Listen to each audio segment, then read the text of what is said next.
In March 2005, police in Palm Beach, Florida, opened a criminal investigation after the family of a 14-year-old girl reported she had been molested at a wealthy financier's mansion. Multiple underage girls, many of them high school students, would go on to tell police the same story.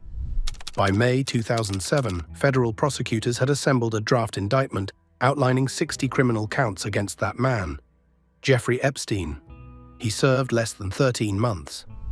This video covers only what is documented: police records, court filings, federal indictments, ADOJ Office of Professional Responsibility investigation, congressional testimony, and confirmed legal rulings. No assumptions, just the facts as the record shows them. Jeffrey Epstein was born in Brooklyn, New York. He worked as a mathematics and physics teacher at the Dalton School in Manhattan before moving into finance, eventually claiming to manage money exclusively for billionaires. The full source of his wealth was never documented in public court records. What is documented? By the early 2000s, he owned properties across Manhattan, Palm Beach, New Mexico, and the U.S. Virgin Islands. He purchased the Zorro Ranch in New Mexico in 1993, a 26,700 square foot estate with a private runway. He moved in social circles that included politicians, business figures, and celebrities across multiple countries. The nature of those relationships would become central to legal proceedings for the next 2 decades. In March 2005, Palm Beach police gathered accounts from underage girls reporting sexual abuse at Epstein's mansion. Federal prosecutors later documented in court filings that the abuse began as early as 2002. In July 2006, a grand jury indicted Epstein on one state felony: solicitation of prostitution. The Palm Beach Police Department's chief and lead detective publicly objected, stating on the record the charge did not reflect the totality of Epstein's conduct. The FBI opened its own investigation. In May 2007, an assistant U.S. attorney submitted a draft 60-count federal indictment to her supervisors. It was never filed. Instead, Epstein's legal team negotiated with Alexander Acosta, then U.S. Attorney for the Southern District of Florida. The non-prosecution agreement, the NPA, was signed on September 24, 2007. What that agreement required, per the DOJ's own Office of Professional Responsibility report, Epstein pleaded guilty on June 30, 2008 to 2 state charges: felony solicitation of prostitution and procurement of minors to engage in prostitution, in violation of Florida Statute 796.03. He was sentenced to serve time in a minimum security Palm Beach County facility. In October 2008, he was approved for work release, 12 hours a day, at a foundation he had recently incorporated. He received time off for good behavior and served less than 13 months before release on July 22, 2009. The NPA also granted immunity to Epstein, 4 named co-conspirators, and any potential co-conspirators. Victims were not informed. In 2008, a victim filed a federal lawsuit under the Crime Victims' Rights Act. On February 21, 2019, a federal judge ruled in her favor, confirming the NPA's handling violated the act. The DOJ's own OPR report, published in November 2020, found Acosta's decision constituted poor judgment, driven by concerns about witness credibility, trial risk, and a view that solicitation was properly a state matter.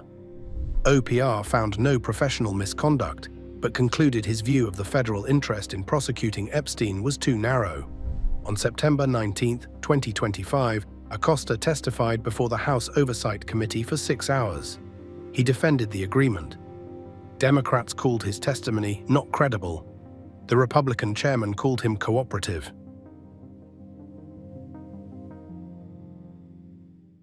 In December 2018, the FBI and prosecutors from the Southern District of New York opened a new investigation, a separate federal jurisdiction from Florida.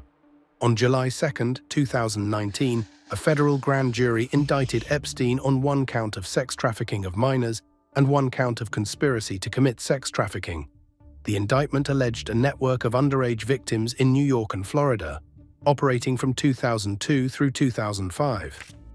Epstein was arrested on July 6, 2019. New York prosecutors concluded they were not bound by the 2008 Florida Agreement. Acosta resigned as Secretary of Labor on July 12, 2019, 6 days after the arrest. On August 10, 2019, Epstein was found unresponsive in his cell at the Metropolitan Correctional Center in Manhattan. The New York City Chief Medical Examiner ruled the manner of death as suicide by hanging. That is the official ruling. Documented in federal records, 2 guards were later charged with federal crimes after allegedly falsifying prison logs, recording checks they had not performed. Epstein had been placed on suicide watch weeks earlier and removed before his death. A DOJ Inspector General review found guard misconduct contributed directly to the conditions surrounding his death. The official ruling is suicide. The institutional failures are confirmed in federal records.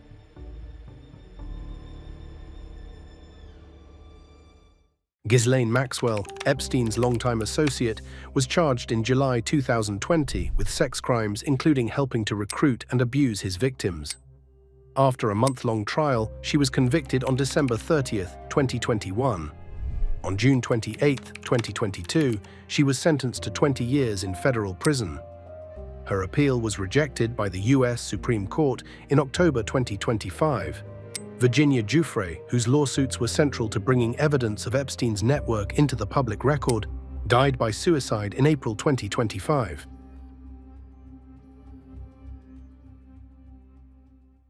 In November 2025, Congress passed the bipartisan Epstein Files Transparency Act, signed into law on November 19, 2025.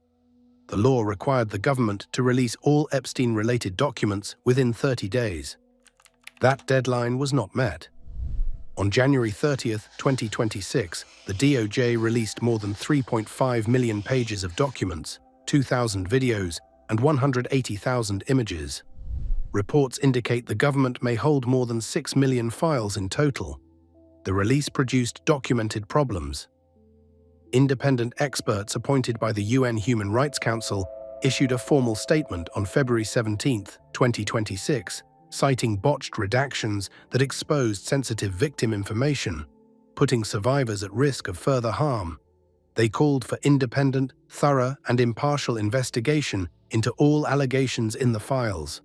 On February 19, 2026, New Mexico Attorney General Raul Torres reopened his office's criminal investigation into Epstein's Zorro Ranch, citing new information in the released FBI files.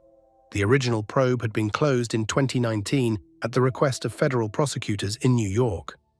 A bipartisan 4-member State Truth Commission, established by New Mexico lawmakers, held its first meeting on February 17, 2026. The House Oversight Committee's investigation into the federal government's handling of the Epstein case remains active as of February 2026. The documented record of this case spans more than 20 years. A draft 60-count federal indictment became a 2-count state plea. A secret immunity agreement was ruled by a federal court to have violated victims' rights. The DOJ's own investigators found the resolution constituted poor judgment. A conviction was secured. More than 3.5 million pages of government files are now public, with active investigations open in New Mexico and ongoing congressional scrutiny in Washington. The documents speak for themselves.